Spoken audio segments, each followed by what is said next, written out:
Sasa mpenzi wangu, mimi nataka niondoke. Sasa ndio hivyo tu, ila kwa upande wangu mimi nimeburudika, nimefurahi tu ndugu yangu. Kwani kwanza sio mchovu, sio mzembe, yani nimependa, mimi naondoka. Hela? Yaani nikupe hela sabuni. Wakati mimi nimefanya ile shughuli, kwanza nimetumia maji mwilini yameisha, sawa? Chumvi nimetumia imeisha na sukari. Sawa, hiyo ni jasho nimetumia. Sasa fanya kitu kimoja, sawa?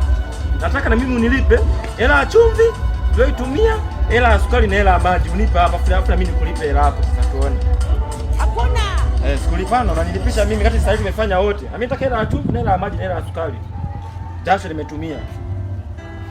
Na nilikuwa nimekula kwa mantile wali wa 3000 umeisha mwa tumboni nasikia njaa. Ngedi mu.